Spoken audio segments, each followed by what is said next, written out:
बिस्मिल्लाहिर्रहमानिर्रहीम। अभी जिस जगह पर हम मौजूद हैं, ये यहाँ सामने जो गाड़ियाँ खड़ी हैं, यहाँ पर खंदक खोदी गई थी और ग़ज़वा खंदक हुआ था।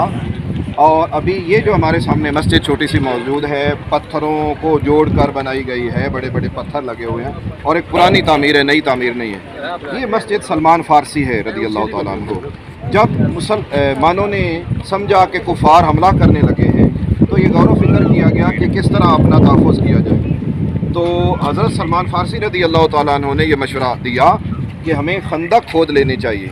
जब आपने ये मशवरा दिया तो उस वक़्त यहीं पर मौजूद थे, तो आपकी इस यादगार के तौर पर हज़रत उमर बिन अब्दुल अज़ीज़ रज़ी अल्लाह तआला अन्हु ने यहाँ पर मस्जिद तामीर करवा दी। इसका नाम मस्जिद हज़रत सलमान फ़ारसी है और यहाँ ये मस्जिद फ़तह है, तो जहाँ नबी करीम अलैहिस्सलातु वस्सलाम का खैमा मुबारक लगा हुआ था और जहाँ पर सूरह फ़तह यानी सूरह अल-अहज़ाब भी नाजिल हुई। अल्लाह करीम हमें बार बार इन मुक़द्दस मकामात की ज़ियारत का शर्फ़ अता फरमाए।